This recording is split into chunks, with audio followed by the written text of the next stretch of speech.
Hello my dear student, कैसे हो आप सभी लोग। उम्मीद करता हूँ कि आप बहुत अच्छे होंगे। क्लास 12th का जो मैथमेटिक्स है उसमें एक्सरसाइज 6.3 को कवर करते हैं। इस एक्सरसाइज में दो चीज़ें आपको फाइंड करनी होगी, स्लोप ऑफ टेंजेंट और स्लोप ऑफ नॉर्मल। ओके, अब क्या होता है ये, बेसिकली सपोज करो कि कोई भी एक्स और वाई एक्सिस पर आपको ग्राफ मिल गया है। ये ग्राफ मिला, कैसा भी होगा, कोई ना कोई जो फंक्शन जो है हमें ज़रूर मिलेगा, उसको हम ड्रॉ कर पाएंगे। अब उसने बोला कि इस पर टेंजेंट ड्रॉ करनी है आपको, तो कहीं ना कहीं आपको एक पॉइंट सिलेक्ट करना पड़ेगा और पॉइंट सिलेक्ट करके वहाँ पर आप ऐसे करके टेंजेंट ड्रॉ कर लेंगे। सपोज करो ये वाला पॉइंट है आपका। ऑल राइट, तो ये क्या हो गई आपके पास, टेंजेंट हो गई है। ओके, ये टेंजेंट आपने ड्रॉ करी किसी एक पर्टिकुलर पॉइंट पर। इसका स्लोप कैसे निकालोगे आप, इसका स्लोप कैसे निकालोगे? तो देखो, अगर मान लेते मेरे पास जो फंक्शन है y is equal to f x है, फंक्शन क्या है मेरे पास, जो कर्व है y is equal to f x, तो इसका सीधा सीधा से स्लोप जो है मैं क्या बोल दूंगा, d y upon d x. इसका डेरिवेटिव ही मेरे पास क्या हो जाएगा, इसका स्लोप आ जाएगा, स्लोप ऑफ टेंजेंट। बात क्लियर? बस आपको ये ध्यान रखना है कि इस स्लोप में जिस पॉइंट की बात कर रहे हैं हम, उसके कोऑर्डिनेट आप पुट कर देंगे। जैसे यहाँ पर ये वाला जो पॉइंट है ना, ये, इसको अगर मैं थोड़ी देर के लिए x1 और y1 मान लेता हूँ, तो ये x1 और y1 की वैल्यू यहाँ स्लोप में रखनी है, क्योंकि स्लोप हमेशा नंबर आएगा, रियल नंबर आएगा आपके पास। ऑल राइट, इसी के साथ अगर मैं स्लोप ऑफ नॉर्मल की बात करूं, तो आप समझ गए होंगे कि अगर किसी ये कर्व है और इस पर ये टेंजेंट है इसकी, ठीक है, ये टेंजेंट है, ये इसकी टेंजेंट है, तो नॉर्मल क्या हो जाएगा, नॉर्मल क्या होगा कि इस पर जो परपेंडिकुलर होगा ये इसका नॉर्मल हो जाएगा। ये जो एरो करके बना रहा हूं मैं, ये इस कर्व पर नॉर्मल हो गया, टेंजेंट पर जो परपेंडिकुलर होगा वो नॉर्मल हो जाएगा। तो अब जो स्लोप आपका टेंजेंट का आएगा, सपोज करो जो टेंजेंट है आपकी उसका स्लोप m1 आया है, तो स्लोप ऑफ नॉर्मल क्या हो जाएगा, तो नॉर्मल का स्लोप आप लिखेंगे m2 and it is equal to -1 upon m1। जो भी स्लोप टेंजेंट का आएगा उसे उल्टा कर देना है और माइनस लगा देना है। ओके, क्योंकि ये हमने 11th क्लास में पढ़ा था कि अगर दो लाइन एक दूसरे पर परपेंडिकुलर होती हैं, किसी एक का स्लोप m1 और दूसरे का स्लोप m2 होता है, तो m1 into m2 is equal to -1 होता है। ओके, ये चीज़ हम 11th क्लास में भी पढ़ के आए हैं। आओ ज़रा आप एक्सरसाइज के क्वेश्चन अटेम्प्ट करते हैं। पहला क्वेश्चन बोला है find the slope of tangent. Curve दिया है y is equal to 3x raise to the power 4 minus 4x, point दिया है x is equal to 4। It is very simple. चलो, तो करना क्या है आपको कि भाई इस कर्व का, ये जो कर्व दिया है इसका डिफरेंशिएशन निकाल लेना है, डेरिवेटिव कर लेना है और उसमें x इज इक्वल टू 4 को पुट कर लेना है आपको। ऑल राइट, तो बस आपका ये क्या आ जाएगा, स्लोप ऑफ टेंजेंट आ जाएगा। जैसे कि ये y इज इक्वल टू, तो फंक्शन दिया है, इसका डेरिवेटिव आपने करा d y upon d x, तो वो कितना आ गया, 12x raise to the power 3 minus 4। और यहाँ पर आपने वो पॉइंट रखना है, पॉइंट का मुझे ध्यान रखना है, किस पॉइंट पर मुझे स्लोप ऑफ टेंजेंट निकालना है। तो वो पॉइंट है मेरे पास x इज इक्वल टू 4, तो x की जगह 4 रखा और आंसर कितना आ गया, 764 आपका स्लोप आ गया है। अगले क्वेश्चन की तरफ बढ़ते हैं। Find the slope of tangent to the curve this x not equal to 2 at x is equal to 10। तो x इज इक्वल टू 10 पर आपको क्या निकालना है, इसका slope. Find the slope of the tangent, तो क्या करना है, इसका डेरिवेटिव कर लेते हैं सीधा सीधा। तो y इज इक्वल टू ये फंक्शन दिया, इसका डेरिवेटिव ये आ गया है। ओके, अब डेरिवेटिव तो आ गया है, लेकिन स्लोप निकालने के लिए क्या होगा, उस पर्टिकुलर पॉइंट के कोऑर्डिनेट रखने होंगे, और वो पर्टिकुलर पॉइंट क्या है, x इज इक्वल टू 10। तो यहाँ पर x की जगह जैसे ही आपने 10 रखा, आंसर कितना आया, -1 अपॉन 64, और बस यही आपका फाइनल आंसर है। आई होप आपको बात समझ में आ गई होगी। चलो अगले क्वेश्चन की तरफ, ये सब आपको करके देखने। Find the slope of the tangent to the curve, इस कर्व का स्लोप ऑफ टेंजेंट निकालना है, और उसने कहा है the point whose x coordinate is 2। समझ गए, पुराना क्वेश्चन है बिल्कुल, d y upon d x करेंगे, x इज इक्वल टू 2 रखेंगे, आंसर मिल जाएगा आपको। अगले क्वेश्चन की तरफ बढ़ते हैं। Find the slope of the tangent to the curve this at the point whose x coordinate is 3। ये भी बिल्कुल सेम है। अगले क्वेश्चन की तरफ बढ़ते हैं। क्वेश्चन नंबर 5 को देखो जरा। ये बोला है कि find the slope of the normal, यहाँ पर ध्यान रखना है नॉर्मल, नॉर्मल की बात करिए। ओके, इसका मतलब पहले आपको टेंजेंट का स्लोप निकालना होगा, फिर उसको उल्टा करके नेगेटिव लगाना है। x is equal to this, y is equal to this, और पॉइंट दिया है theta is equal to π/4। Okay, तो सबसे पहले आपने क्या करना है, स्लोप ऑफ टेंजेंट निकालना है मुझे, dy/dx। उसके लिए क्या करेंगे पहले हम, जैसे कि पहला वाला जो है x जो है वो थीटा में है, y जो है वो थीटा में है, तो dx/d थीटा निकालो आप, फिर dy/d थीटा निकालो और दोनों को डिवाइड कर दो, तो वहाँ से dy/dx आएगा आपके पास। देखो dx/d थीटा फाइंड करा पहले, ठीक है, dx/d थीटा, तो ये आ गया हमारे पास -3a cos square theta sine theta.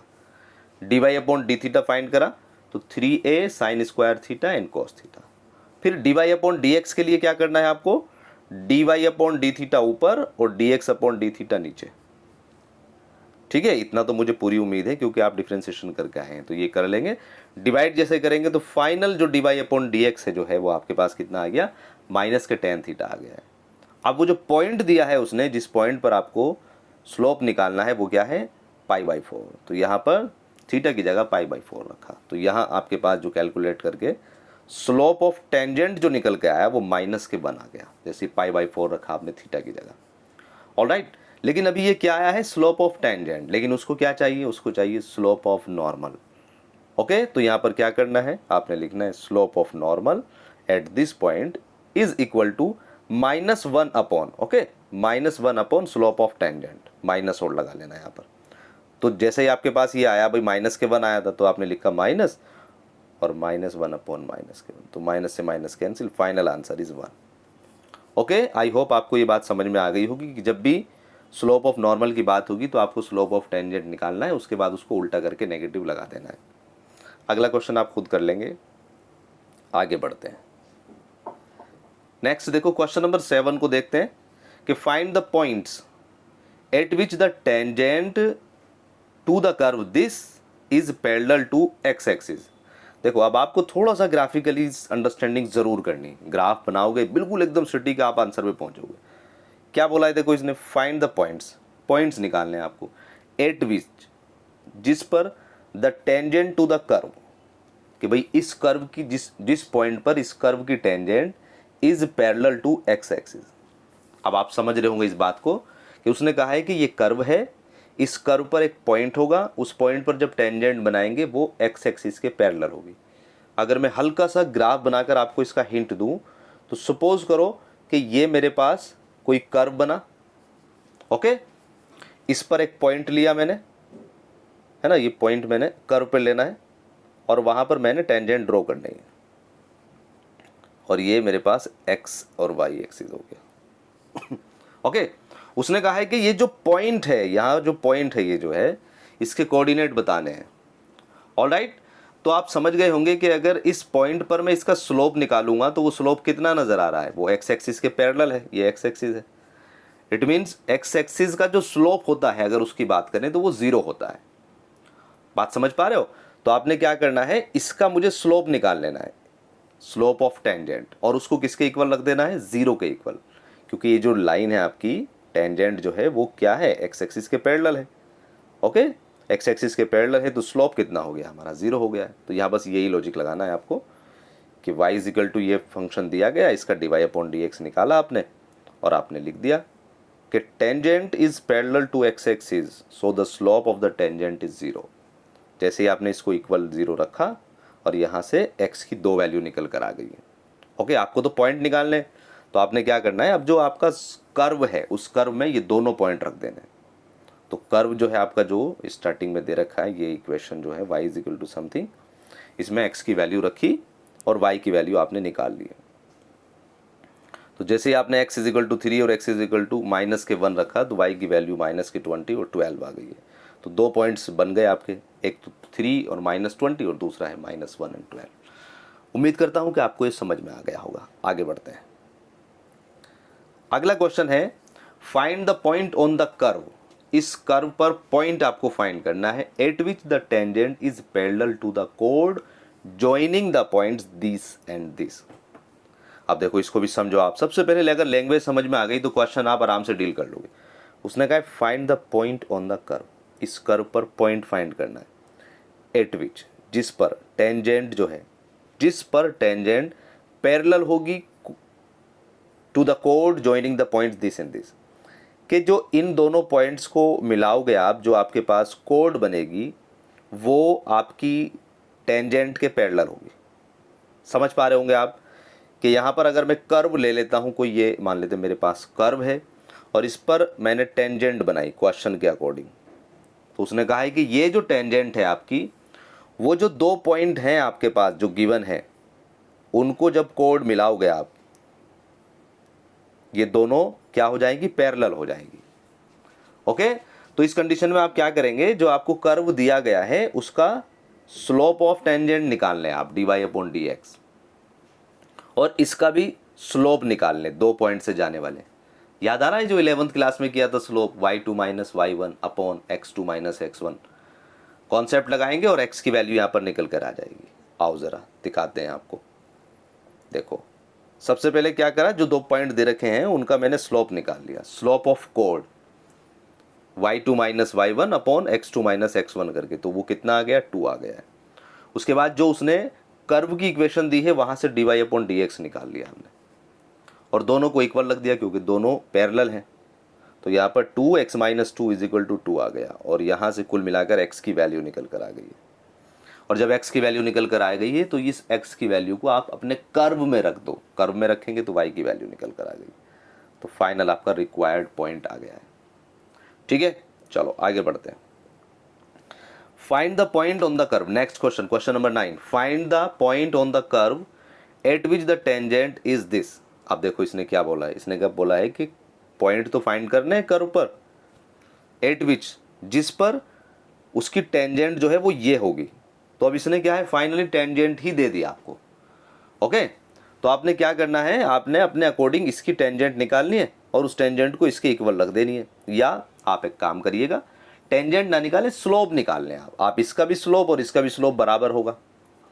Okay, क्योंकि आपको ये जो है, ये बाद वाली जो है y = mx + c की फॉर्म में नज़र आ रही है, और तो स्लोप यहाँ पर कितना हो जाएगा, 1। तो इसका तो स्लोप 1 आ गया भाई, इसका स्लोप आप निकाल लेंगे और बस इक्वल रखेंगे और आंसर पर पहुँचेंगे। जैसे कि y = ये, ओके, और स्लोप कितना आ गया आपका, जो गिवन उसने टेंजेंट दे रखी है वो 1 आ गया है। इसका डेरिवेटिव किया आपने, डेरिवेटिव आपके पास ये आ गया है। देखो ये dy/dx 3x² - 11, और इसको इक्वल टू 1 रखा और कैलकुलेट कर लिया। x की वैल्यू कितनी आ गई, +-2। अब ये x की वैल्यू y में रखेंगे, y की वैल्यू आ जाएगी, बस पॉइंट आ गया आपके पास, वही तो आंसर है। उम्मीद करता हूँ कि बहुत अच्छे से आपको समझ में आ गया होगी। तो ये मैंने 9 क्वेश्चन तक आपको हिंट दिए हैं। आगे के क्वेश्चन आप करके देखो, कहीं पर भी कोई दिक्कत आती है तो आप कमेंट करके बताओ, कोई भी क्वेश्चन आपको अगर परेशान कर रहा है। इस वीडियो में इतना ही, अपना ख्याल रखें। God bless you, thanks for watching, bye bye.